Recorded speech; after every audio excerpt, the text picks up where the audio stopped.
ALS, Alternative Learning Systems.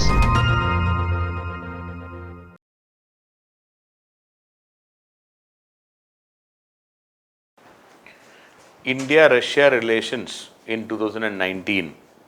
Of course, Russia was our all-weather friend for quite some time.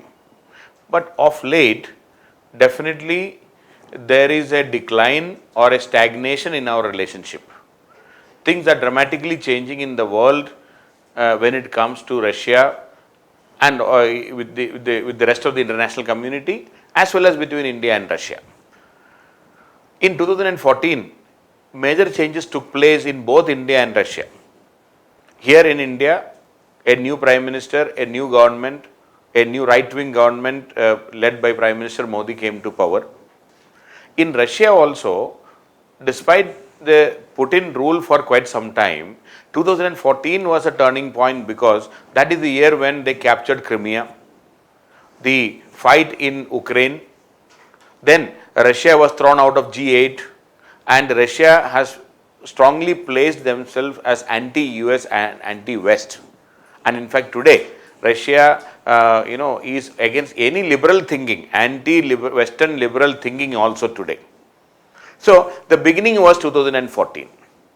So if you look at India-Russia relations, in 2010, we declared ourselves, our relationship to be special and privileged strategic partnership. Not just a strategic partnership, we called them ourselves as special and privileged strategic partnership. But despite this, there is a clear drift in our relationship right now. First of all, even today, despite all these issues, 58% of the total arms import by India is from Russia even today. Israel has become the number 2 in supplying arms to India, 15%, 1-5. And US became the third major arms supplier to India with 12% of arms supply right now. So Russia continues to be the number 1 supplier of arms, there is no doubt. But if you look at the overall performance between 2014 to 18, there is a 42% decline in the arms supply by Russia compared to what was there between 2009 to 13. So in the previous 4 years or previous 5 years we can say, the arms compared to what Russia was supplying to India, there is a 42% decline in the arms supply.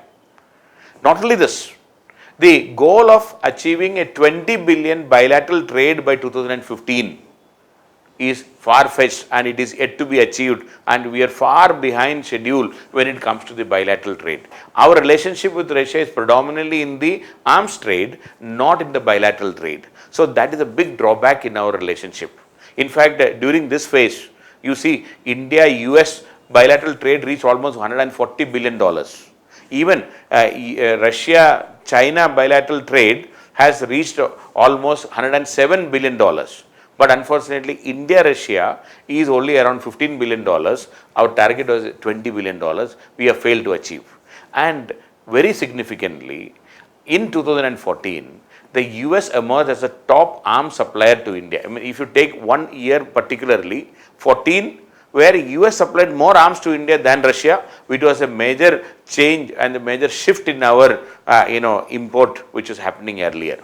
So Russia was only second position. Again in 2016, India became a major defense partner of the US. We started our 2+2 dialogue in 2018. We signed our LEMOVA, the Logistics Exchange Memorandum of Agreement in 2016. And also we signed with US another COMCASA, that is Communications, Compatibility and Security Agreement in 2018. So we have moved far ahead in our relationship with US in terms of the defense, which is not to the liking of Russians definitely. Because of India's movement closer to US, and in fact we earlier signed an Indo-US nuclear deal also in 2008. So many things have happened. So naturally we are shifting, we are drifting towards US. So Russia also did not keep quiet. They have decided to supply arms to China.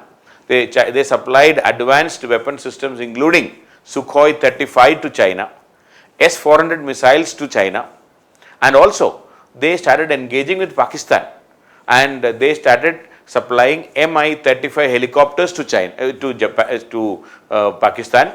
Also, the engines for JF-17 Thunder aircrafts they agreed to supply, and even they started joint military exercise with Pakistan. So with China they increased their engagement, with Pakistan, Russia increased their engagement. Meantime, India also cancelled our multi-role transport aircraft project with Russia. Also our 5th generation fighter aircraft project that began in 2007, we cancelled from Russia.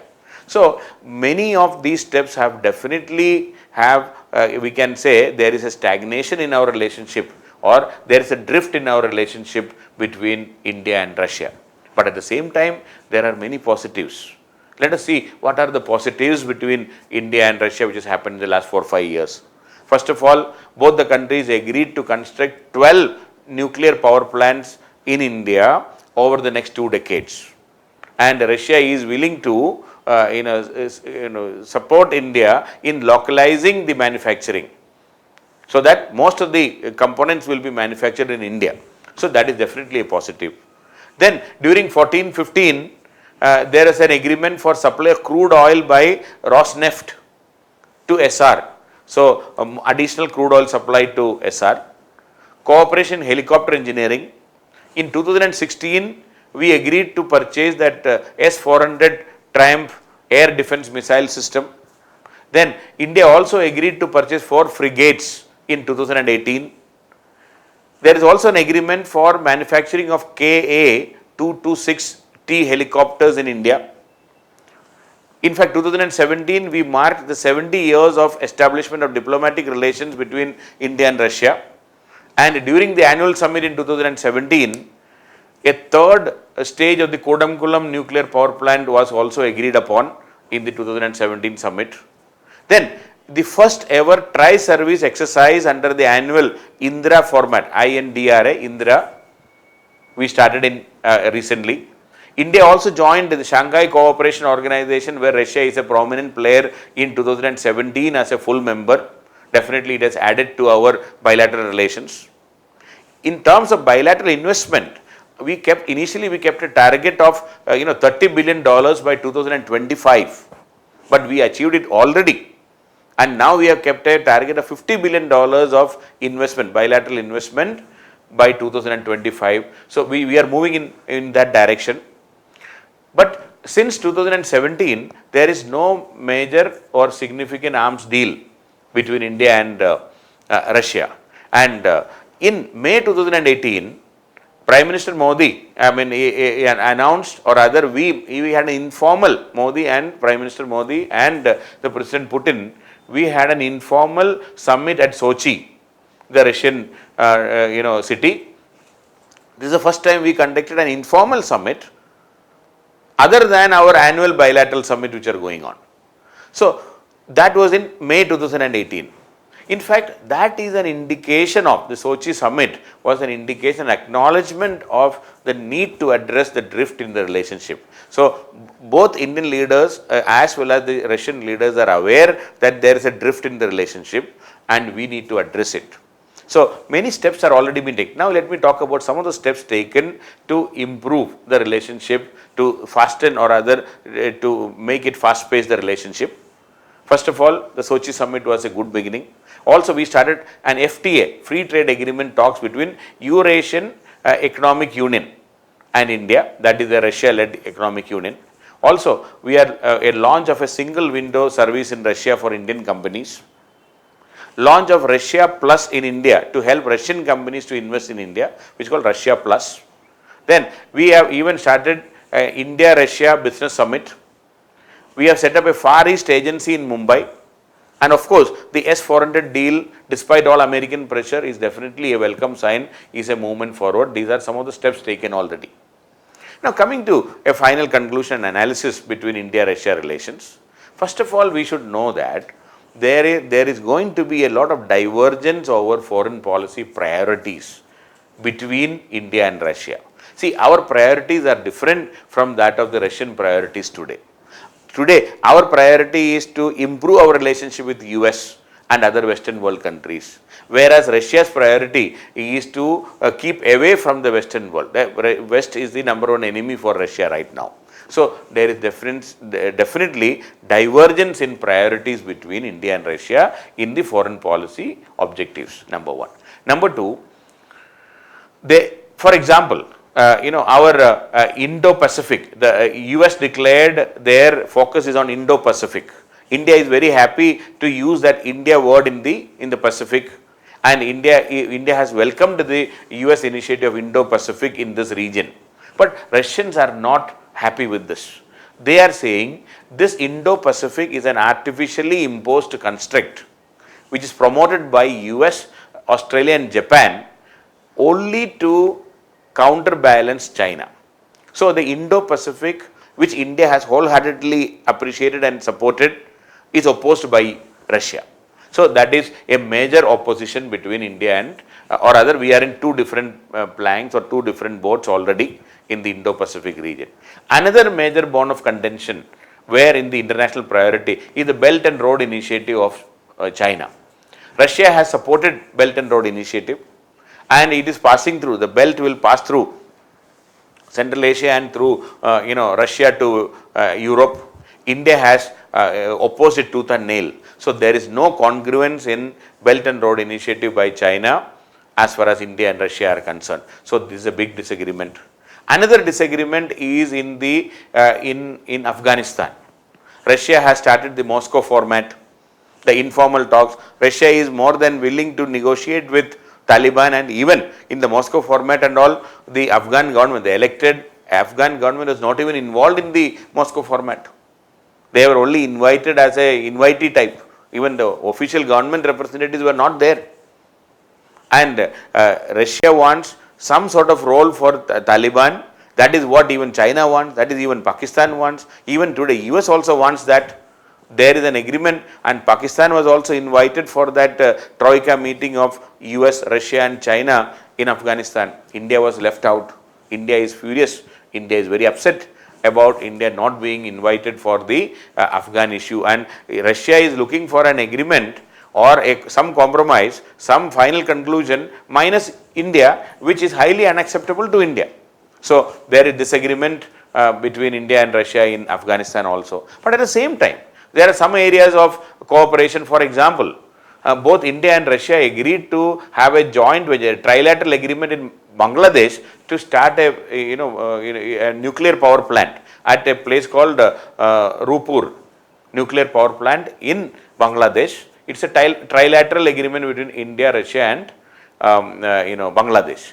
Also, recently the Russians are inviting India to join, or rather Russia is willing to expand their East Asia Economic Union, EAEU, by including China, India, Pakistan and Iran.